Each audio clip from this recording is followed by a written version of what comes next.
FedRAMP authorization. Can it be achieved in 6 months or less? Probably not. Want to find out more? Stick around.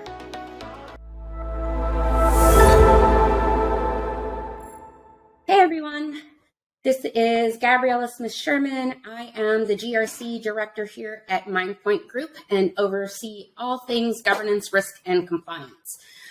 So today we're going to talk a little bit about FedRAMP timelines. What does it take to actually get through the process? What is the level of effort? And how can we help you get there? So oftentimes I'm meeting with potential customers and they say, hey, I have no idea what I'm doing. But I know, my senior advisor says I've really got to go out and get this FedRAMP assessment thing, whatever that means, right? Well, understanding this is a significant level of effort. If you know anything about the risk management framework, there are a ton of cybersecurity controls. We have roughly 20 security control families, and depending on your system categorization, low, moderate, or high, defines what the baseline minimum is, right? But if you go kind of through the traditional for on-prem systems, you've got 256 to 315 controls at the high level. If you do it within a cloud system, right, kind of bumps you up a little bit higher. And then if you're looking at determine if statements and all of your enhancements, boom, you're very well 1350 to 2056 number of controls that must be assessed to get through that process. Sounds overwhelming, and it is. That's why we need this means to come in and help you.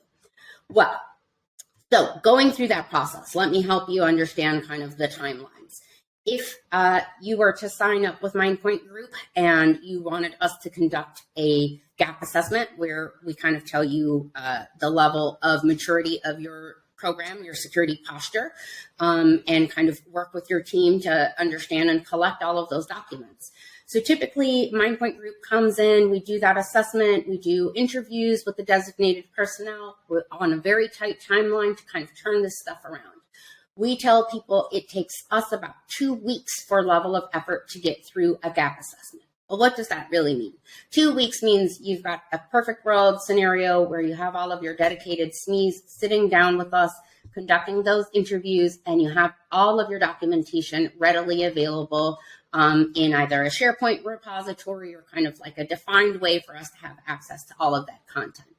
We very quickly kind of meet with all of the staff, review all of the documentation. We have a bunch of, different assessors and analysts kind of support the activity. And then we turn around out a report so that you understand your overall security posture and readiness for FedRAMP. That, as I mentioned, roughly 2 weeks dedicated time. I would say about 8 to 10 hours of interviews. And depending on your organization and your specific system and a little bit of the maturity for your program, it may take, maybe 20 hours to collect artifacts if you have a bunch of stuff that already exists and an organized framework. What does that cost? So typically we come in and we try to give everyone a firm fixed price for our gap assessments, and they're about $15,500 is what it'll cost you. What does it cost for advisory services? So advisory services, it's a little bit of a flexible range, right? So if you're coming in and you're looking for advisory services, and really that means you just want some documentation generation, which is probably our most common package of support services, depending on if your system is a low, moderate, or high. Is this a SaaS? Is it a PaaS? Or is it an infrastructure as a service? All of those things kind of vary. And whether we are updating existing documentation, bunch of kind of factors kind of come into the cost quantification there. But I would say on average, we see a lot of people come in looking for moderate systems for support for DocGen. And you get those 18 to 20 different families of control families for policies and procedures. You're looking anywhere between like 80 to 150K, maybe ballpark range for that documentation generation support. The other kind of very popular service that we have is really just actual straight up advisory. Tell us how to get through this. help us meet with our customers, help us, through the FedRAMP PMO, help us define a strategy, where we're kind of just providing that advisory support. That's a little bit more flexible based off of, number of hours where people are supporting you, or if we're providing very specific deliverables. And that also kind of covers other activities, but we can work with you to get them down to a firm fixed price if they are appropriate. But we also do have time and materials opportunities as well for any of our security, architecture, and engineering services, as well as our managed SOC as a service that we provide in MPG SOC. And then last but not least, we've got our assessment, the big star of the show. What does that cost and what does it take?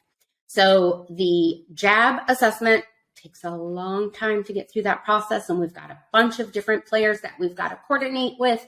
So that timeline is a little bit unpredictable, right? That's very much based off of coordination with the FedRAMP PMO, coordination with the JAB, where they are within their cycle.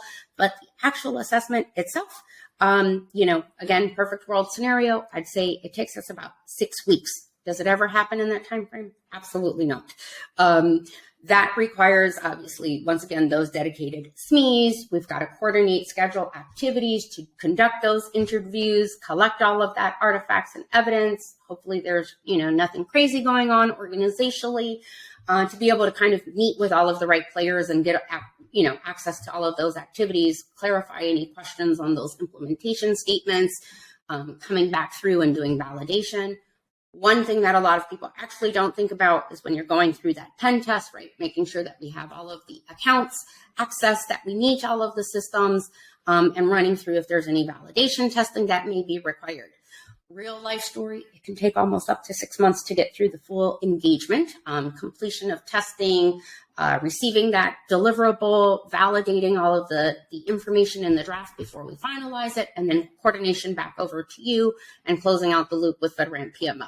So it does take some time. I tell all of our customers that as you're going through the FedRAMP process for the very first time to get that assessment, expect the long process to really look like from start to finish, from your gap, your advisory, and your assessment. You're looking at a year, a year, 14 months to get through the whole thing. If you're going through a JAB, definitely that 14 to 16 months to go through the process. And that obviously does require a lot of time, resource, patience from both the you as the CSP, as well as if you're working with an agency for an agency sponsorship to get through that activity. All of that stuff is managed, maintained, and reviewed by the FedRAMP PMO as you get through that activity, as well as MindPoint Group provides our quality service managers or PMs that kind of stay in touch throughout this engagement to ensure that we are meeting all of the intended timelines and deliverables. Hopefully that answers your question on kind of the timeline there. What is the cost? Again, this is a huge variable because there are all kinds of different cool things and add-ons depending on your organization and really kind of your target audience, whether you're working with DoD because they have an SRG process that has a couple little different quirks and timelines that we coordinate with the FedRAMP PMO, as well as your DoD type of sponsor and overlays there. If you're doing kind of a traditional, moderate at the agency level, right? All of that stuff goes into play when we're kind of costing out this scope. But I would say you're probably looking anywhere, and obviously I will also want to highlight this, how big is your system, right? How many assets are included? How many services are included? Whether it is that SaaS, PaaS, or IaaS, what is our baseline talking about, right? All of those kind of go into the formulation of the cost. But on average, you're going to look again, you're maybe in between 80 if you're looking at a LISAS or a low impact, all the way up to about maybe 175, 180, somewhere around there on an assessment. Granted, these are just ballpark numbers, but just wanted to give you guys some ideas on timelines and costs for those different activities. ISCM, before I close the loop, because that is often forgot about, how do we actually maintain it? What is the cost? So going through an ISCM, you've got that kind of your core baseline for your controls of the year, any POAMs that you may have closed, or any other additional controls that might be identified and dictated through your SRG process. Again, if you're in the DoD, agency may have different requirements. Maybe you had a significant change. It is still a lengthy process to get through all of that. Kind of standard timelines do apply to get through it. As you get a little bit mature and you go through it, hopefully it gets faster and improves, providing, your system is maintained and, again, not introducing any significant change. But I'd say that you're probably looking in like the 120 to 160, 175 range for ConMon, and same typical timelines for getting through that actual assessment, because, again, we need all of those SMEs, and we still have to do that pen test for anything that is moderate or above. But again, folks, hopefully that answers all of your questions on timelines. If not, contact us. We'll be happy to discuss it a little bit more in detail with you. Thank you again.